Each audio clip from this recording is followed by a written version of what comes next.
Good evening students,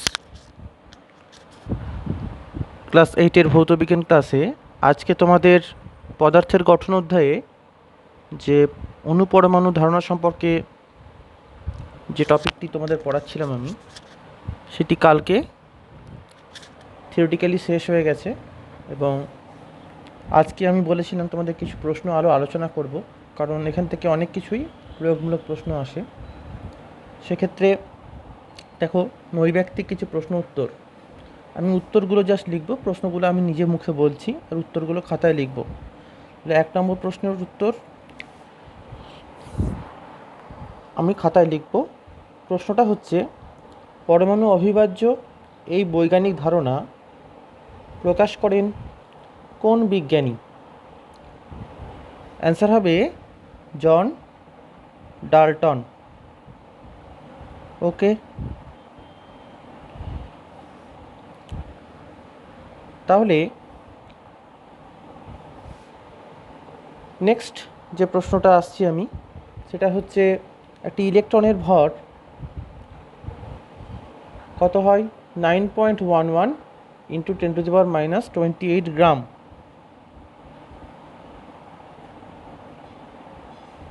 ঠিক আছে। 3 নম্বর প্রশ্ন,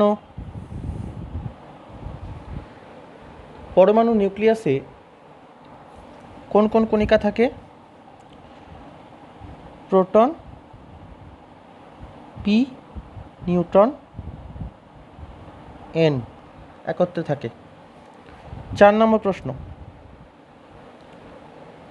যে কণাটি পদার্থের মৌলিকত্বের জন্য দায়ী সেটা হচ্ছে প্রোটন। অ্যান্সার হচ্ছে প্রোটন। যে কণাটি পদার্থের মৌলিকত্বের জন্য দায়ী, 4 নম্বর প্রশ্ন, অ্যান্সার হচ্ছে প্রোটন। 5 নম্বর প্রশ্ন, নিউক্লিয়াসের স্থায়িত্ব রক্ষাকারী বল হলো, অবশ্যই বুঝতে পারছ, নিউক্লিয় বল। এটা নিয়ে আমি ক্লাস একদিন করেছিলাম। কোশ্চেনটা হচ্ছে নিউক্লিয়াসের স্থায়িত্ব রক্ষাকারী বল নিউক্লিয় বল। ওকে, নেক্সট 6 নম্বর প্রশ্ন, পরমাণুর কে কক্ষে সর্বাধিক ইলেকট্রন থাকতে পারে? 2টি। 7, সোডিয়াম 1123, বুঝতেই পারছো কীভাবে লেখা হয়েছে। সোডিয়াম 1123 পরমাণুতে নিউট্রন সংখ্যা কত হবে? সবাই জানো, 12। 7-এর অ্যান্সার হচ্ছে 12। নেক্সট প্রশ্ন, 8 নম্বর প্রশ্ন, সর্বাধিক সুশৃঙ্খলতা দেখা যায় কঠিন পদার্থের পরমাণুতে। কঠিনে লিখতে পারো, সর্বাধিক সুশৃঙ্খলতা দেখা যায় কঠিনে, মানে কঠিন পদার্থে। নেক্সট 9 নম্বর, কঠিন থেকে সরাসরি বাষ্প হওয়াকে কী বলা হয়? ঊর্ধ্বপাতন, তাই তো? কঠিন থেকে সরাসরি বাষ্পে পরিণত হওয়াকে বলা হয় ঊর্ধ্বপাতন। 10 নম্বর, একটি আয়নীয় যৌগ, এটা সব MCQ প্রশ্ন, 4টে করে অপশান থাকবে। অপশান দিয়েছে NH3, HCl, CaCl2, CH4। NH3 সমযোজী হবে, কারণ এখানে নাইট্রোজেন আর হাইড্রোজেন দুটোই কি হচ্ছে? অধাতু। HClও তাই, সমযোজী যৌগ। নেক্সট ক্যালসিয়াম ক্লোরাইড আর দিয়েছে CH4টা সমযোজী হবে, সবাই জানো। কার্বন হাইড্রোজেন দুটোই অধাতু, আর ক্যালসিয়াম ক্লোরাইডে কী আছে? ক্যালসিয়াম আর ক্লোরাইড। ক্যালসিয়াম হচ্ছে ধাতু, ক্লোরাইড হচ্ছে অধাতু, তাহলে ক্যালসিয়াম ক্লোরাইড হবে আয়নীয় যৌগ। 10 নম্বরের অ্যান্সারটা কী হবে? Calcium chloride. 11 নম্বর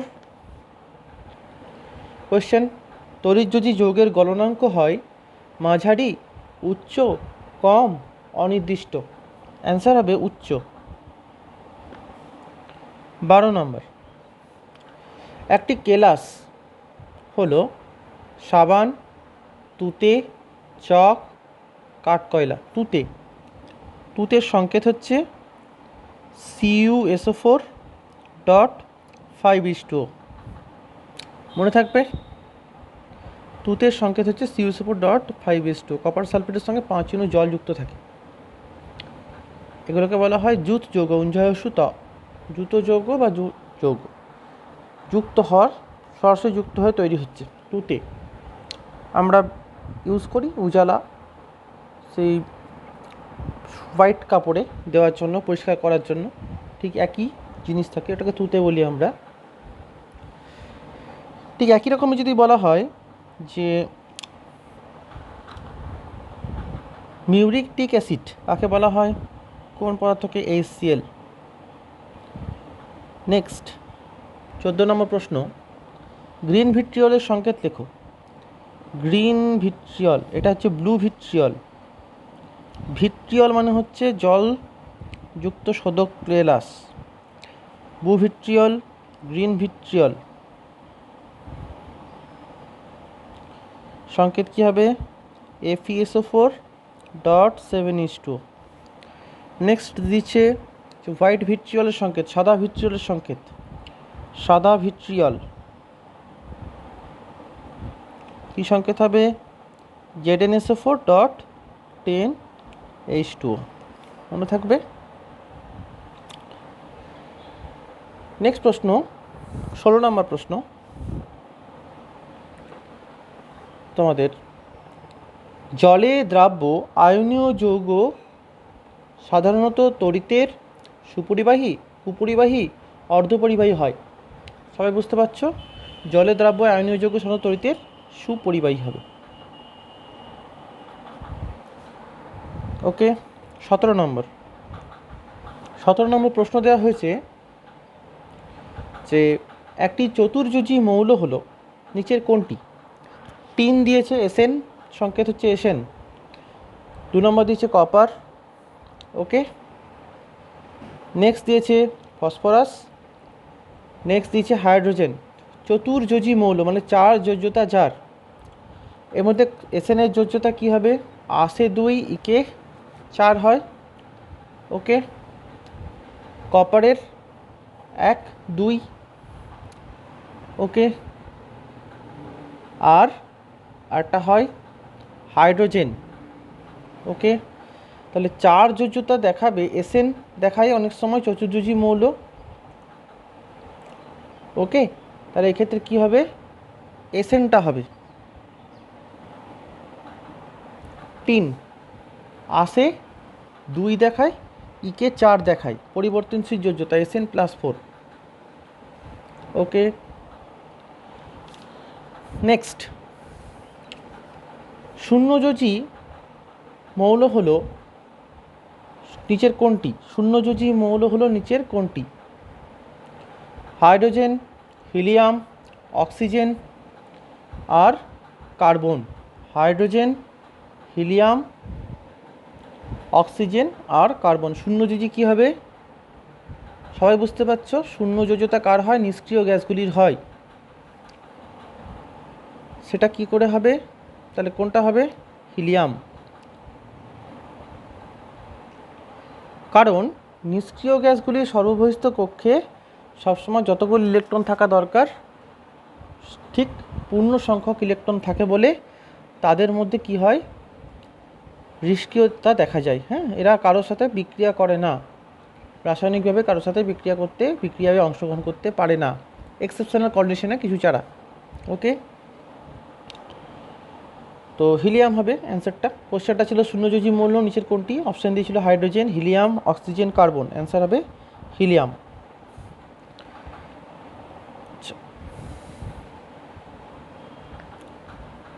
নেক্সট আঁশ ও ইক 2 ধরনের যৌগ গঠন করে নিচের কোনটি?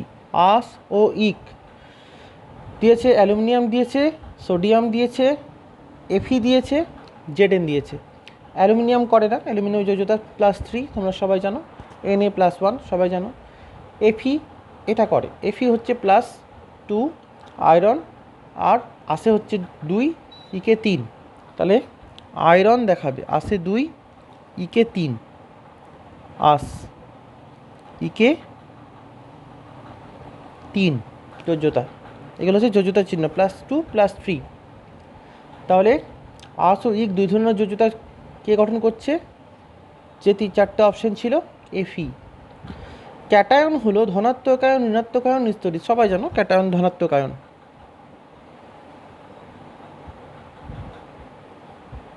ওকে, নেক্সট প্রশ্ন 20 নম্বর। ফেরিক অক্সাইডের সংকেত। ফেরিক অক্সাইডের সংকেত হচ্ছে কি হবে? আয়রন কি হবে? আসে 2 ইকে 3, তাহলে অক্সিজেনের যোজ্যতা 2, তাহলে Fe আর O। ঠিক আছে, কোনাকুনি যাবে, তাহলে কি হবে সংকেতটা? Fe2O3। এর নাম কি হবে? Ferric oxide, Fe2O3। নেক্সট 21 নম্বর প্রশ্ন আসছি আমরা। 21 নম্বর প্রশ্ন কি হবে? প্রশ্নটা দেখো। 21 নম্বর প্রশ্ন হচ্ছে একটি যৌগিক মূলকের উদাহরণ দাও। একটি যৌগিক মূলকের উদাহরণ দাও। যৌগিক মূলক মানে তার মধ্যে দুটো পরমাণু থাকবে। দেখো, ক্রোমিয়াম দিয়েছে, কার্বনেট দিয়েছে। কার্বনেট মানে হচ্ছে সংকেত কি? CO3 মাইনাস, সি বড় হাতের ও বড় হাতের, CO3 2 মাইনাস। ঠিক আছে, Ag প্লাস SN। ওকে, তাহলে কোনটা যৌগমূলক হবে সবাই বুঝতেই পারছো নিশ্চয়ই, কার্বনেটটা হবে। CO3 2 মাইনাস, নাম হচ্ছে কার্বনেট। এটা হচ্ছে যৌগিক মূলক, কারণ দুটো পরমাণু আছে, কার্বন আর অক্সিজেন, তারা গঠিত। ওকে, তাহলে 2 মাইনাস কেন এলো? আগের দিন তোমাদের দেখিয়েছিলাম কার্বনের যোজ্যতা কত? 4, অক্সিজেনের প্লাস ইন্টু -2 ইন্টু 3, তাহলে 4 মাইনাস 6 কত হয়? 2, -2 আসছে, 2 মাইনাস। ওকে, এটাকে এইভাবেও লেখা যায়, এরকম করে দিও, 2 মাইনাস না লিখে। ওকে, নেক্সট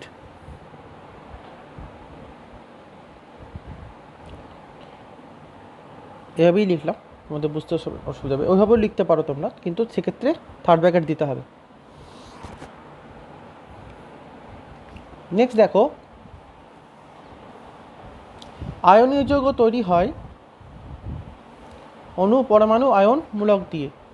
অবশ্যই আয়ন দিয়ে, অ্যান্সার হবে আয়ন দিয়ে।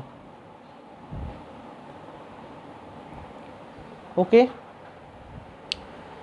নেক্সট বাইকার্বনেট মূলকের সংকেত। আচ্ছা, বাইকার্বনেট মূলকের সংকেত হচ্ছে HCO3 মাইনাস। এটা হচ্ছে বাইকার্বনেট আয়ন। আমি যোজ্যতার চার্ট লেখার দিন কিছু কিছু মূলকের নাম সংকেত লিখে দিয়েছিলাম। HCO3 minus. দেখো, কার্বনেটের মধ্যে -2 ছিল, সেখানে একটা হাইড্রোজেন প্রতিস্থাপিত হয়ে চলে গেল বলে একটা মাইনাস চলে গেল। হাইড্রোজেন কি ক্যারেক্টার? পজিটিভ ক্যারেক্টার, H+ যুক্ত হয়ে গেল, সেটা হয়ে গেল বাইকার্বনেট।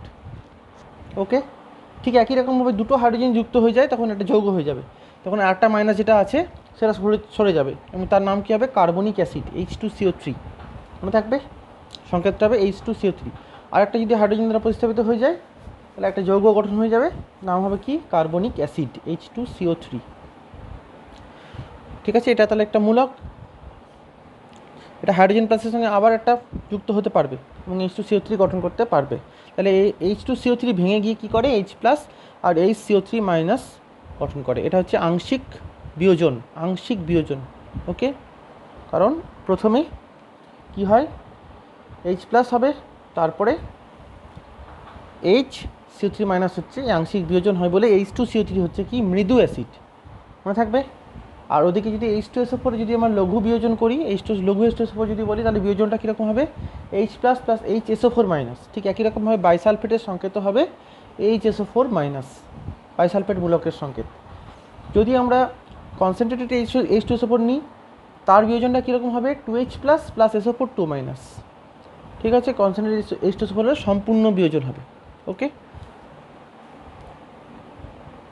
আমরা রাসায়নিক বিক্রিয়া অধ্যায়ে এগুলো পড়বো আরও ভালোভাবে। নেক্সট প্রশ্ন হচ্ছে হাইড্রোজেনের যোজ্যতা কত? হাইড্রোজেনের যোজ্যতা 4, 2, 1, 5 দিয়েছে, অপশান দিয়েছে। তো সবাই বুঝতে পারছো, 1 হাইড্রোজেনের যোজ্যতা। ওকে,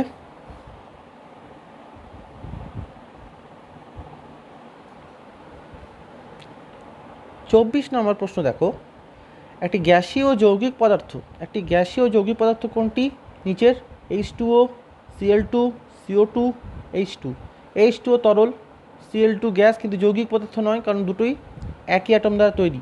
CO2 দেখো গ্যাসীয় পদার্থ হবে, কার্বন অক্সিজেন দ্বারা তৈরি CO2 গ্যাসীয় পদার্থ, পরেরটা হাইড্রোজেন কেউ হবে না, তাহলে অ্যান্সার হবে CO2।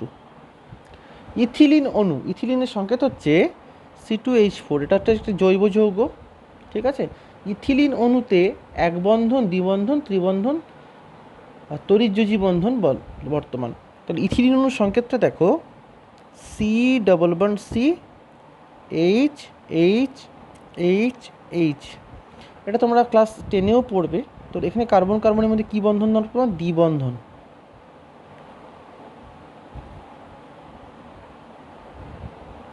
দ্বিবন্ধন, দুটো বন্ধনে কটা ইলেকট্রন বলেছিলাম? 4টে ইলেকট্রন। ওকে, তাহলে এইগুলোর মধ্যে কি বন্ধন আছে? সমযোজ্যতা, সমযোজী বন্ধন। কিন্তু যদি আমরা এটার সমযোজী বন্ধন দেখাই, কীভাবে দেখাতে পারবো আমরা? দেখবে কীভাবে দেখাবো, দেখো কার্বনের যোজ্যতা কত? কার্বনের ভ্যালেন্স ইলেকট্রনের সংখ্যা কত? 2 আর 4, তাহলে 4টে থাকছে। 1, দেখো 4টে ভাবে সাজালাম। ঠিক একই রকমভাবে কার্বনগুলো এখানেও সাজালাম, ঠিক আছে। হাইড্রোজেনটাকে আলাদাভাবে চিহ্নিত করলাম।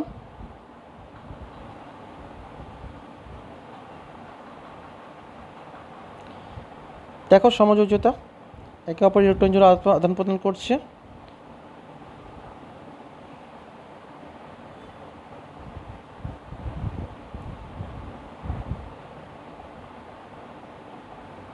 বুঝতে পারলে? তাহলে এবার যদি আমরা লুইস ডট স্ট্রাকচারের মাধ্যমে যদি দেখানো হয় এই বিষয়টিকে, তাহলে আমরা কি দেখাতে পারি? আমরা আঁকতেই পারি এভাবে, যে এরকম আঁকলাম, এরকম আঁকার পরে এটাকে গোল করলাম। ওকে, ঠিক একই রকমভাবে আর একটা সি আঁকলাম, আর একটা গোল করলাম, 1 2 3 4। ওকে, ঠিক একই রকমভাবে হাইড্রোজেনটাকেও একটা গোল করলাম।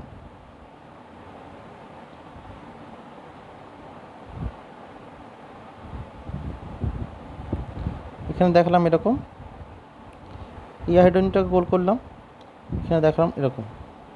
আমার ছবিটা ঠিক হচ্ছে না যদিও, আর একটু বড় করতে হবে গোলটাকে, মাঝখানে দেখাবো আমি ওভারল্যাপটাকে। ঠিক একই রকমভাবে যদি এই দিকে আমরা দেখাই, হাইড্রোজেনটা দেখাই এরকম,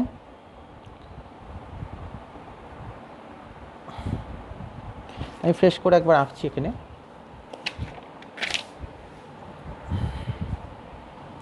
বড় করে আমি আঁকছি তার।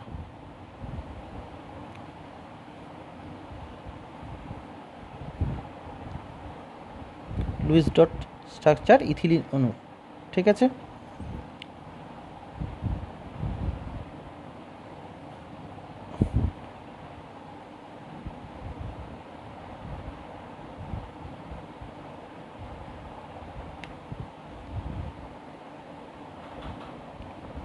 ঠিক একই রকমভাবে এটাও যাবে।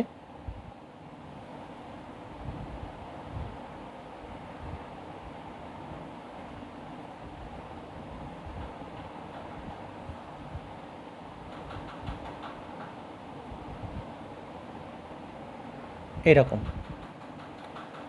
ওকে, এখানে কটা থাকবে? এরকম ওভারল্যাপ থাকবে, এখানে এরকম থাকবে। ওই জিনিসটাকে আমরা লুইস ডটের মাধ্যমে প্রেজেন্ট করলাম। C2H4 এর লুইস গঠন। এবার আমরা হাতে এঁকেছি বলে এটা গোলটা ঠিক মতন হয়নি, যদি পেন্সিল কম্পাসের সাহায্যে ঠিকঠাক ডিস্টেন্সে মেনটেন করে আঁকো, ছবিটা দেখতে ভালো লাগবে। এটা হলো ইথিলিন অণুতে দ্বিবন্ধন দেখা যাচ্ছে, দেখো কার্বন কার্বনের মধ্যে দ্বিবন্ধন আর কার্বন হাইড্রোজেনের মধ্যে এক বন্ধন দেখা যায়। কোশ্চেনটা দিয়েছে ইথিলিন অণুতে কার্বন কার্বনের মধ্যে কী ধরনের বন্ধন দেখা যায়, অ্যান্সার হবে দ্বিবন্ধন। ওকে, তো এইরকম টাইপের কোশ্চেনগুলো তোমরা করবে, ঠিক আছে।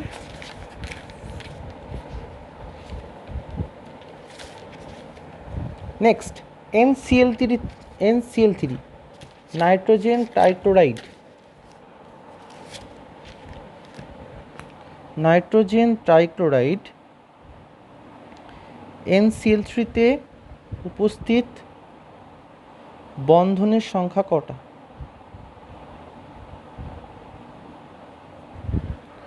তিনটি। বুঝতেই পারছো, তিনটি ক্লোরিন যুক্ত আছে নাইট্রোজেনের সঙ্গে। সমযোজী যৌগ হলেও জলীয় দ্রবণে তড়িৎ পরিবহন করে কে? HCl। নেক্সট অ্যান্সার হচ্ছে HCl। সমযোজী হলেও তড়িৎ পরিবহন করে। ওকে, নেক্সট, সমযোজী ও তড়িৎযোজী বন্ধন উভয় প্রকার বন্ধন উপস্থিত থাকে কোন যৌগে? নিচের CH4, CaCl2, NH4Cl আর HCl। অ্যান্সার হবে NH4Cl। সমযোজী তড়িৎযোজী উভয় বন্ধন থাকে।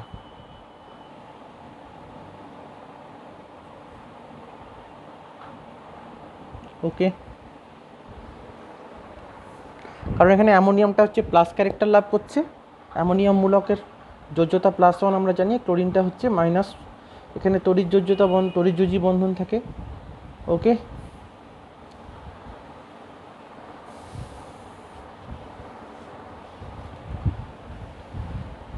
তো এই ধরনের প্রশ্নগুলো তোমরা পড়বে।